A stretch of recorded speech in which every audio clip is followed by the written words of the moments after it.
Oke,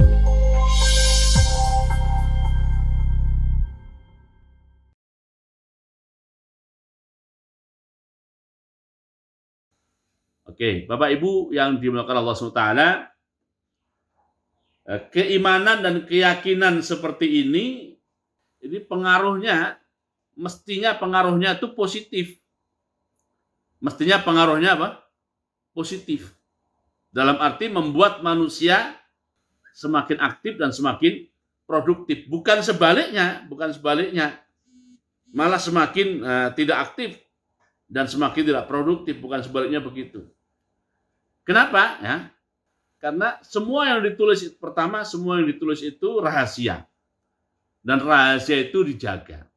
Nah, kemudian setelah semua dijaga dan itu rahasia, kan kita tidak tahu kita tuh ditulisnya bagaimana. Di sono itu kita tertulisnya bagaimana. Kita tidak tahu. Nah, karena kita tidak tahu, yang kita tahu adalah apa yang ada di atau apa yang sampai kepada kita. Apa yang sampai kepada kita? Yang sampai kepada kita adalah kita disuruh namanya berusaha. Dan wilayah yang kita berusaha itu masuk kategori namanya wilayah ikhtiar namanya. Nah, ini istilah baru lagi. Yang kita disuruh usaha itu masuk kategori namanya wilayah ikhtiar. Nah, ini juga perlu saya jelaskan ini ya. Nah, dalam bahasa Indonesia ikhtiar itu sering diterjemahkan atau sering diartikan atau sering dimaksudkan ikhtiar itu adalah usaha. Enggak, ikhtiar itu sebenarnya bukan usaha. Ikhtiar itu artinya adalah kita diberi hak untuk memilih. Kita diberi hak untuk apa? Untuk memilih. Ikhtiar itu asal artinya itu memilih. Bahasa ya nginggris dikit lah gitu ya. Itu opsional. Kita dikasih opsi. Tentang hasil dari opsi itu dirahasiakan oleh Allah SWT. Tapi kita dikasih opsi. Ya umpamanya ini ya. Nah, dalam konteks politik umpamanya gitu ya. Pilkada umpamanya atau pilkades. Pilkada atau apa? Pilkades. Apa yang tertulis di sana kan rahasia. Kita tidak tahu. Ya kan? Apakah kita atau salah seorang di antara kita bisa jadi kepala desa atau tidak jadi kepala desa, kita tidak tahu. Ya. Tapi yang dibuka kepada kita adalah kita kalau punya keinginan disuruh berusaha secara maksimal. Nah, wilayah yang kita disuruh usaha itu adalah wilayah ikhtiar. Dalam arti Allah SWT ngasih opsi kepada kita. Ngasih pilihan kepada kita. Pilihan-pilihan itu oleh Allah SWT melalui Al-Quranul Karim atau melalui lisan Rasulullah SAW diistilahkan melalui istilah namanya apa? Kausalitas, hubungan sebab akibat. Ya, kalau sebagai calon kepala desa umpamanya kita membangun tim yang baik, ya tim untuk mengkolek suara, tentu maksudnya begitu. Tim untuk mengkolek suara, mengkolek dukungan, mengkolek suara. Dan juga ada tim untuk menepis suara-suara miring yang bisa berpotensi untuk mendowngrade popularitas dan elektabilitas dia. Dia juga membentuk tim yang akan menyelamatkan suara-suaranya itu supaya tidak terjadi kecurangan dan sebagainya. Nah, kalau dia memasuki jalur kausalitas seperti itu secara maksimal,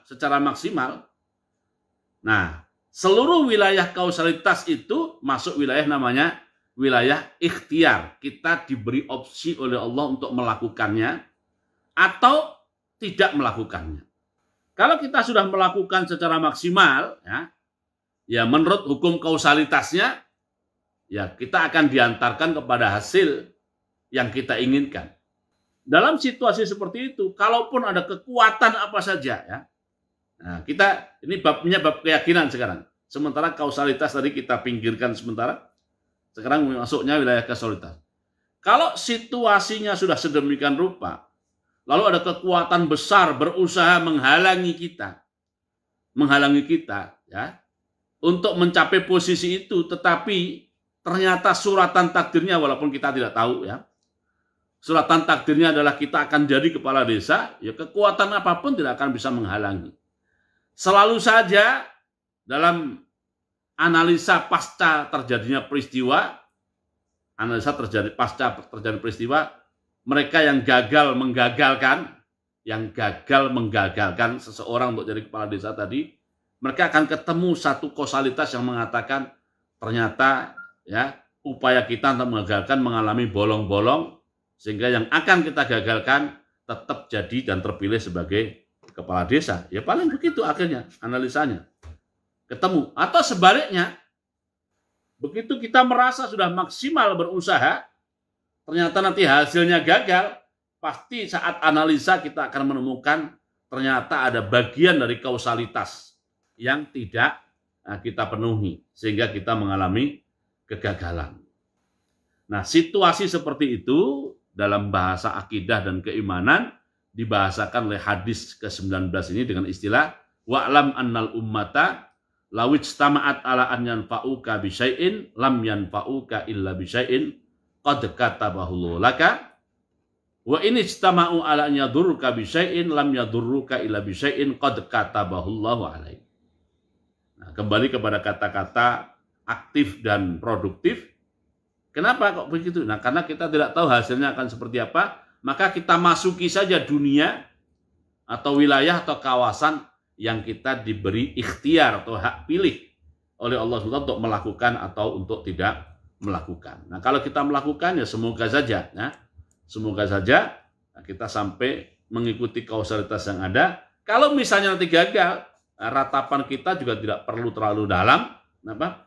Ya, walaupun tentu dalam juga sebenarnya, tapi ujung-ujungnya kita akan tahu ternyata ada celah, ada bagian dari cara atau usaha atau kausalitas kita yang tidak maksimal, Itu ya. Ini maksud dari, kalau bahasa di riwayat lainnya ini ada wa'lam annama akhta'aka lam yakun liyusibaka wa ma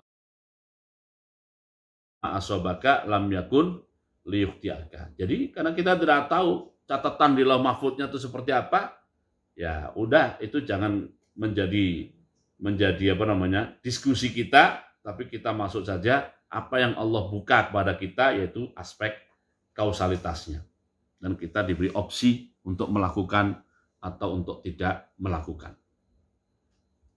Bapak Ibu dan juga pemirsa yang dimuliakan Allah SWT, mungkin saya tambahkan cerita ya berkaitan dengan masalah ini ya. Saya, kata sebagian teman tuh sufi, suka film maksudnya ya. Jadi baru nonton film, tapi filmnya bahasa Arab ya, mohon maaf ya, belum ada subtitlenya ya, Filmnya judulnya Sokoru Quraisy ya. Sokor tuh burung Garuda atau burung elang ya. Quraisy itu ya dari suku Quraisy. Film Sokoru Quraisy ini menceritakan sosok namanya Abdurrahman bin Muawiyah. Jadi Abdurrahman bin Muawiyah bin Hisham bin Abdul Malik bin Marwan ya. Nah, Marwan ini adalah Marwan bin Al-Hakam, salah seorang Khalifah Bani Umayyah. Setelah Marwan bin Al-Hakam ini wafat, posisi khalifahnya diwarisi oleh putranya namanya Abdul Malik. Setelah Abdul Malik wafat, posisi khilafahnya diwarisi oleh putra dan menantunya. Ada Al-Walid bin Abdul Malik ya. Ada Sulaiman bin Abdul Malik, kemudian Umar bin Abdul Aziz, kemudian Hisham bin Abdul Malik. Nah, Hisham ini punya anak namanya Muawiyah. Tapi Muawiyah meninggal waktu masih muda. Nah, Muawiyah ini punya anak namanya Abdurrahman. Ya. Ini cerita terjadi pada sekitar tahun 130 Hijriah ya. 130 Hijriah. Saya ceritakan untuk menjelaskan hadis ini ya. Di tahun 130-an Hijriah itu ya, kekhilafahan Bani Umayyah ditumbangkan oleh Bani Abbas. Ya. Setelah Bani Abbas berhasil menumbangkan khilafah Bani Umayyah, adalah salah satu sisi gelap dari sejarah Islam ya. Salah satu sisi gelap dari sejarah Islam.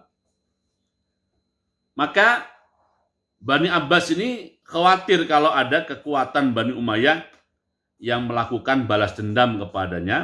Oleh karena itu, siapapun yang mempunyai hubungan dengan Bani Umayyah akan dibunuh oleh Bani Abbas. Apalagi hubungan nasab. Kalau ada orang dicurigai dia masih punya loyalitas. Dengan Bani Abbas, itu aja dibunuh. Apalagi kalau ada hubungan nasab. Nah, karena situasinya seperti itu, waktu itu Abdurrahman bin Muawiyah bin Hisham bin Abdul Malik ini, dia bersembunyi di salah satu kampung terpencil di negeri Syam. Ya. Dan Bani Abbas ini dengan seluruh bala tentaranya itu udah mencari ke sana kemari, ke semua sudut kampung dan desa istilahnya. Semua sudut kampung, desa, semua sudut negeri Syam, ya kan? Menyebar juga informan ke sana kemari, membuat berita pengumuman siapa yang bisa menemukan Abdurrahman ini hidup atau mati akan mendapatkan hadiah yang sangat besar ya. Sehingga bukan hanya tentara Bani Abbas yang mencari, dan juga bukan hanya mata-matanya Bani Abbas yang mencari, termasuk orang-orang yang tergiur dengan janji sayembara itu, semuanya juga mencari Abdurrahman ini diantaranya. Karena dia sosok yang paling dicari-cari.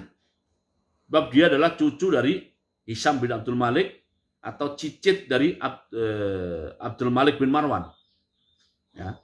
Artinya secara garis nasab ini sangat luar biasa. Nah, tetapi ya, walaupun dengan susah payah, Abdurrahman ini berhasil melarikan diri dari negeri Syam sampai akhirnya ke Andalus, ke Spanyol. Pelarian itu menghabiskan waktu 6 tahun dari negeri Syam untuk sampai ke Spanyol itu. Dan di sepanjang perjalanan dari negeri Syam, melewati Mesir, melewati Libya, melewati Aljazair, melewati Tunis, masuk ke Maroko, ya kan? Itu sepanjang jalan, ya, itu selalu bertemu dengan situasi-situasi genting dan berbahaya di mana dia hampir tertangkap. 6 tahun lari dan berkali-kali hampir tertangkap tapi tidak tertangkap. Ini semakin ya meyakinkan kita tentang ini ya. Wa'lam annal ummata law ijtama'at ala an yanfa'uka bi syai'in lam yanfa'uka illa bi syai'in qad katabahu Allahu lak. Wa in istama'u ala an yadurruka bi syai'in lam yadurruka illa bi syai'in qad kataballahu alaik. Atau pakai bahasa yang lain adalah wa'lam annama akhta'aka lam yakun liyusibaka wa ma asabaka lam yakun liyukhti'aka. Ya, akhirnya lolos, berhasil masuk ke Spanyol. Karenanya dia diberi gelar namanya Abdurrahman Ad-Dakhil. Dan dia mendapatkan dukungan dari orang-orang yang loyal kepada Bani Umayyah, baik dari Afrika Utara, dari suku Barbar maupun orang-orang Arab yang ada di Andalusia, yang ada di sana, yang mau memberikan dukungan dan sokongannya kepada dia. Sampai akhirnya dia berhasil menjadi salah seorang amir, salah seorang pemimpin Bani, dan menegakkan imarah Umayyah di negeri Andalus. Ya. Nah, waktu itu dia baru berumur 26 tahun. 26 tahun berarti waktu melarikan diri dari negeri Syam dia baru berumur 20 tahun. Baru berumur 20 tahun ya. Nah, setelah dia menjadi Amir Bani Umayyah, itu juga di Andalus tidak pernah sepi dari pemberontakan. Tidak pernah sepi dari pemberontakan. Nah, tercatat bahwa dia menjadi Amir di Andalus dalam Imarah Andalusia waktu itu selama 34 tahun. Dalam tempo 34 tahun itu terjadi 25 kali pemberontakan. 25 kali pemberontakan yang berusaha untuk membunuh dan menggagalkan dia. Membunuh dan menggagalkan dia. Nah, sebagian dari pemberontakan itu bahkan tidak bisa dipadamkan oleh dia dalam tempo singkat. Ada satu pemberontak kepada dia itu baru bisa dipadamkan oleh dia dalam hampir 10 tahun baru bisa dipadamkan. Hampir 10 tahun baru bisa dipadamkan ya. Dan ada juga yang 6 tahun, ada juga yang 4 tahun. Dan bayangkan 25 pemberontakan untuk menggagalkan dia, baik dari dalam negeri, dari negeri Andalus sendiri, ataupun yang datang dari negeri-negeri Eropa. Negeri-negeri Eropa. Nah, semua itu bisa dia atasi, dan akhirnya dia mewariskan imarah itu kepada salah seorang putranya, yaitu Hisham bin Abdurrahman. Hisham bin Abdurrahman dalam keadaan imarah Andalusia itu sudah relatif established, walaupun masih banyak juga pemberontakan. Nah, ini pengalaman hidup dia ini semakin meyakinkan kita tentang hadis ini. Wa'lam annal ummata lawij tama'at ala an yanfa'uka bi syai'in lam yanfa'uka illa bi syai'in qad katabahu lak wa in istama'u ala an yadurruka bi syai'in lam yadurruka illa bi syai'in qad katabahu alaik. Nah, menyadari situasi seperti itu, Khalifah Bani Abbas yang kedua, yaitu Abu Ja'far Al-Mansur, yang mengeluarkan perintah untuk tangkap Abdurrahman itu, akhirnya dia mengakui suatu kali dalam satu forum salah satu forum Abu Ja'far Al-Mansur, dia bertanya kepada orang-orang yang bersama dia. Pertanyaan adalah, tahukah kalian siapa itu Soqor Quraisy? Soqor itu burung Garuda ya. Nah, kalian tahu nggak siapa itu burung Garudanya Quraisy itu? Maka semuanya mengatakan, ya Anda sendiri. Anda kan dari Quraisy, ya kan? Dan Anda ibaratnya itu seperti Garuda yang gagah perkasa gitu. Kata Abu Ja'far, kalian tidak menjawab pertanyaan saya dengan tepat. Maka mereka yang hadir menyebutlah tokoh-tokoh nama-nama yang lain satu persatu, tapi oleh Abu Ja'far Al-Mansur dikatakan jawaban Anda juga belum pas. Akhirnya mereka bertanya, menurut Abu Ja'far sendiri siapa Soqor Quraisy itu? Kata Abu Ja'far, Soqor Quraisy itu adalah Abdurrahman bin, dia tidak tahu kalau istilahnya Ad-Dakhil ya. Abdurrahman bin Muawiyah bin Hisham bin Abdul Malik bin Marwan. Maka semuanya kaget. Loh, bukannya engkau ini keluarkan perintah untuk tangkap dia dan bunuh dia? Ya kan? Kenapa sekarang Anda memuji dia? Kata Abu Ja'far Al-Mansur, ya memang saya betul sudah keluarkan perintah untuk tangkap dan bunuh dia. Tetapi juga ada sesuatu yang harus saya objektif menilai dia, bahwa dia itu memang Soqor Quraisy. Kenapa saya tidak mengatakan dia Soqor Quraisy? Betapa tidak, katanya. Dia seorang diri. Seorang diri bisa dikatakan begitulah, seorang diri. Melarikan diri dari negeri Syam, menempuh perjalanan yang tidak dekat, sehingga masuk ke Andalus seorang diri. Tapi bagaimana seorang diri akhirnya dia bisa membangun satu imarah yang begitu kuat, yang begitu kuat di negeri Andalus sana. Yang akhirnya karena merasa sudah tidak ada jalan, tidak ketemu jalan lagi Abu Ja'far untuk menangkap dan membunuh Abdurrahman ini, akhirnya ya sudah, kalau begitu sekarang kita berkompetisi dengan dia dalam berbuat baik sekarang. Dalam berbuat baik. Saya dengar Abdurrahman akan menjadikan ibu kota Andalus satu Cordova untuk menjadi pusat peradaban dunia. Untuk menjadi apa? Pusat peradaban dunia, di mana para ulama datang ke sana, ilmuwan datang ke sana, seniman dan budayawan datang ke sana, ya. Berbagai potensi-potensi positif untuk sumbangan peradaban kumpul di sana, maka saya pun juga akan menjadikan di timur ini juga menjadi pusat peradaban dunia. Maka dibangunlah satu kota yang kemudian diberi nama kota Baghdad. Kota Baghdad, ya, dan diberi gelar namanya Baghdad Darussalam, ya, menjadi pusat, cita-citakan oleh dia menjadi pusat peradaban dunia di timur.